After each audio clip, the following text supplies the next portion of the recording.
میرے آقا کا فرمان ہے حضور سرور کونین صلی اللہ تعالی علیہ وسلم کا، جو فجر کی نماز کے بعد، کس کی نماز کے بعد؟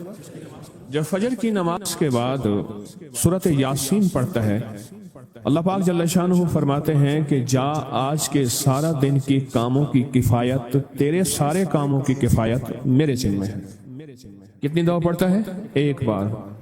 جو فجر کی نماز کے بعد سورۃ یاسین پڑھتا ہے تو اللہ پاک فرماتے ہیں جا آج سارا دن کے کاموں کی کفایت میرے ذمہ ہے، یعنی سارے تیرے کام میرے ذمہ ہیں، میرے ذمہ ہیں۔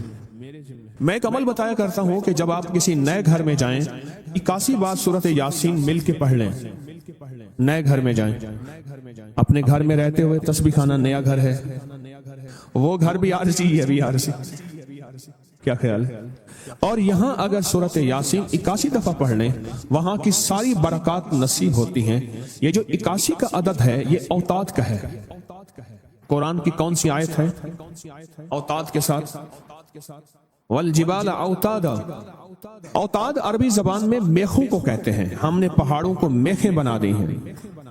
اوتاد، جو بندہ 81 دفعہ سورۃ یاسین جو مجمع مل کے پڑھ لے، 81 اوتاد کہ پہاڑوں کو ہم نے میخیں بنا دیا، جس کی وجہ سے زمین کھڑی ہے، جس کی وجہ سے۔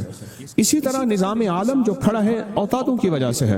اوتادوں کے اوپر پھر درجات ہیں بہت زیادہ، قطب ہے، قطب عالم ہے، پھر ابدال ہیں، پھر غوث ہے۔ یہ نظام ہے، روحانیت کے حکمران ہیں، یہ روحانیت کے عہدے ہیں۔ جو مجمع مل کے فجر کی نماز کے بعد 81 دفعہ سورۃ یاسین پڑھے، آپ تو 81 سے زیادہ پڑھ چکے ہیں، سوچیں، کئی 81 پڑھ چکے ہیں، بہت بڑا مجمع ہے ماشاءاللہ۔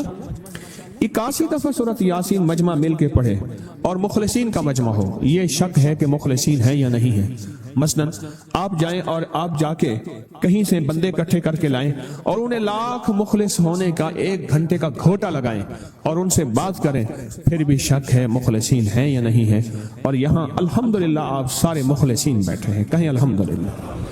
اللہ کے لیے آنے والا مخلص ہے، اللہ کے لیے رہنے والا مخلص ہے، اللہ کے لیے بیٹھنے والا مخلص ہے۔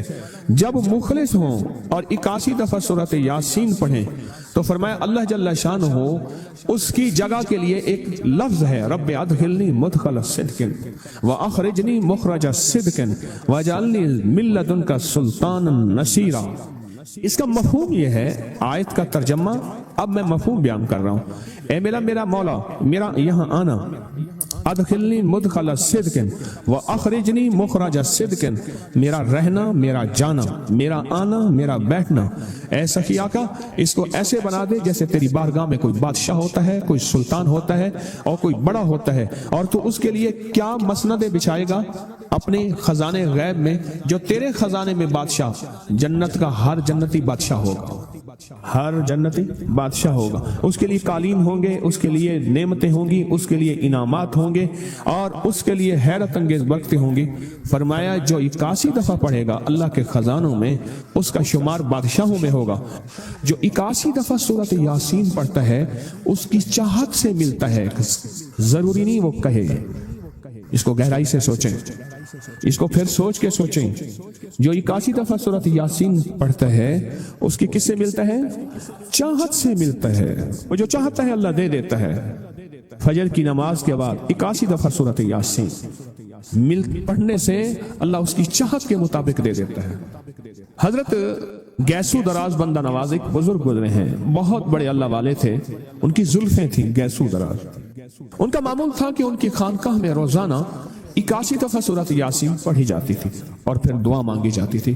جتنے افراد ہوتے تھے 81 ہوتے تھے، تھوڑے ہوتے تھے، آپس میں تقسیم کر کے فجر کے بعد سورۃ یاسین پڑھتے تھے اور پڑھنے کے بعد پھر دعا مانگتے تھے اور ایک بات اللہ سے کہتے تھے کہ یا اللہ ان پڑھنے والوں اور ان پڑھنے والی کی 81 نسلوں کو اے اللہ نہ محتاج بنانا، نہ فقیر بنانا، نہ منگتا بنانا اور نہ اپاہج بنانا۔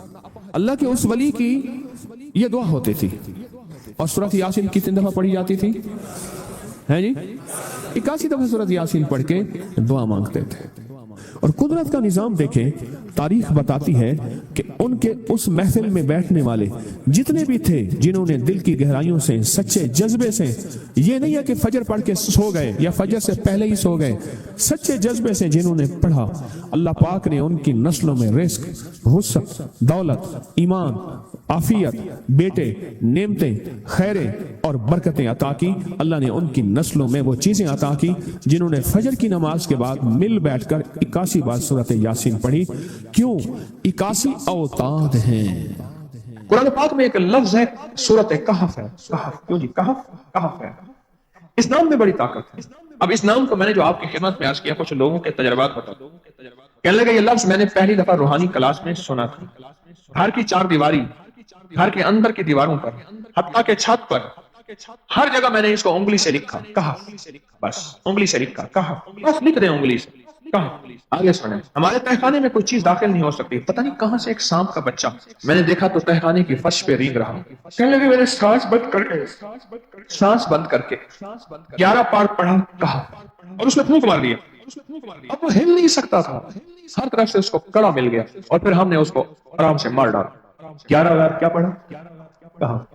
ابھی ہم بیٹھے بیٹھے 11 بار ایک مقصد کے لیے پڑھیں گے کہف۔ ایک تو اس کے 3 حرف ہیں، کاف، ہا اور فا، جسے ہم فے کہتے ہیں، کاف، ہے اور فے۔ ایک حرف پڑھنے سے کتنی نیکیاں ملتی ہیں؟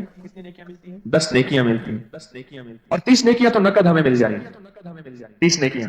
اس کے ساتھ ایک اور فائدہ بھی ہوگا، ہم ایک نیت سے کرتے ہیں کہ یا اللہ، نفس اور شیطان کے جو حملے ہیں اور جو جادو ہے اور جو اس کا کالا وار ہے اور جو میرے اوپر کالی چیزوں کا وار ہے، نفس اور شیطان کی کالی چیزوں کا وار میرے دل پہ، میری نیکیوں پہ، میری عبادت پہ، میری آنکھوں پہ، جس کی وجہ سے میری آنکھیں خیانت کرتی ہیں، میری شرمگاہ پہ، اللہ میری تنہائیوں پہ، اللہ میرے جذبوں پہ، یا اللہ میرے کانوں پہ جس کی وجہ سے کان خیانت کرتے ہیں، اللہ ان ساری چیزوں کی حفاظت کا، کفایت کا، کفالت کا، تیری مدد کا، تیری نصرت کا، تیری حفاظت کا، یا اللہ میں نیت کر کے 11 بار سانس روک کے کہف پڑھتا ہوں۔ کیا خیال ہے؟ اچھا، پڑھنے سے پہلے ایک سخاوت کر لیں، اللہ میں اپنی بھی نیت کرتا ہوں، اپنی قیامت کی نسلوں کی بھی نیت کرتا ہوں، اللہ پوری امت کی بھی نیت کرتا ہوں، اور اس حال میں بیٹھے جتنے ہیں اور ہمارے اس پروگرام کو پوری دنیا میں دیکھا جا رہا اور جو بعد میں دیکھیں گے، اللہ ان سب کی نیت بھی کرتا ہوں۔ کیا خیال ہے؟ قرآن کا حرف بتا رہا ہوں میں آپ کو، قرآن کا حرف پڑھوا رہا ہوں۔ ہاں جی، کہف کہاں ہے جی؟ قرآن میں کیسے شروع ہوتا ہے؟ کہف ول، یہ بھی ہے، ایک اور بھی ہے، فضربنا علی آذانہم فی الکہف، اور یہ آیت تو نیند کی چابی ہے جو میں نے پڑھی ہے، جن کو نیند نہ آتی ہو، فضربنا علی آذانہم فی الکہف، بس اس کو پڑھنا شروع کر دے۔ وہ کہتے ہیں نا کہ بس پھر نیند سولی پہ بھی آ جائے گی۔ عجب چیز ہے یہ، عجب چیز ہے۔ اچھا، اب یہ قرآن ہے جو آپ کو پڑھوا رہا ہوں، لیکن یقین جانیے آپ اس کی حفاظت کے نظارے دیکھیں گے۔ اچھا، پھر ایک اور عجیب چیز ہے، شب جمعہ میں پڑھوا رہا ہوں، اتنے بڑے مجمع میں پڑھوا رہا ہوں، یہ کیسا ہوگا اس کریم کا یار، کوئی ولی، کوئی غوث، کوئی کتب، کوئی ابدال، کوئی کلندر، کوئی نجیب، کوئی نجیب، نقیب، کوئی ابرار، کوئی ایسا اللہ کا دوست ہوگا، وہ بھی پڑھے گا تو اللہ کہے گا اس کا بھی قبول ہے، تو چاہ سب کا قبول ہے۔ نہ میں پونکاں تے نہ میں ٹونکاں تے نہ میں شور مچاواں تے نیکاں دے لڑ لگ کے میں بھی شاید بخشا جاواں۔ قرآن کا یہ لفظ، قرآن کا یہ حرف، قرآن کا یہ بول عجب طاقت رکھتا ہے۔ میری کمر میں شدید درد تھا، لکھا ہے میری کمر میں شدید درد تھا، میں نے اس جگہ پر 7 بار کہف لکھ دیا، اس جگہ سے درد ایسا غائب ہوا کہ آج تک دوبارہ ہوا ہی نہیں ہے۔ اور یہ سب کمر میں نہیں، سر میں درد ہو، گھٹنے میں درد ہو، پٹھوں میں درد ہو، آسان میں درد ہو، انگلی سے کہف لکھ دیں، ایسے کہف، ان پڑھ بندہ لکھ سکتا ہے، وضو شرط نہیں، جس حالت میں ہے لکھ سکتا ہے، داڑھ میں درد ہے، آنکھ میں درد ہے، کان میں درد ہے، سر میں درد ہے، گھٹنے میں درد ہے۔ ہم نے اپنے گھر کے تمام چھوٹے بچوں کے ماتھوں پر 7 بار کہف لکھا ہوا ہے۔ ابھی میرے پاس چھوٹا سا آن بیٹھا تھا، چپ کر کے بیٹھا ہوا، چھوٹا نکا آن تھا آمد کا، میں اس کے اس گال پہ کہف لکھا، اس گال پہ کہف لکھا، ماتھے پہ کہف لکھا، کمر پہ کہف لکھا، کہف لکھ کے میں ابھی ادھر کہف، ادھر کہف، چپ کر مجھے دیکھ رہا ہے، روتا نہیں ہے، ماشاء اللہ لا قوت الا باللہ۔ ہم نے اپنے چھوٹے بچوں کے ماتھے پر 7 بار کہف لکھا ہوا ہے تاکہ کوئی اس پر میلی نظر نہ رکھے، اور چوٹوں سے، دردوں سے، کھیل کود کے درمیان لگنے والی چوٹوں سے حفاظت رہے۔ سر، کمر، ٹانگیں، بازو، چہرہ، گردن، سینہ، پیٹ پر 7 بار کہف لکھ دیا۔ بچے اچلتے ہیں، کودتے ہیں، الحمدللہ کبھی کسی کا نقصان نہیں ہوا، نظر بس سے بھی بچے ہیں، جنات سے بھی بچے ہیں۔ ہر حصے پہ لاک لگا دیا، کڑا لگا دیا، بزرگوں کے کڑے ہوتے تھے لگا دیتے،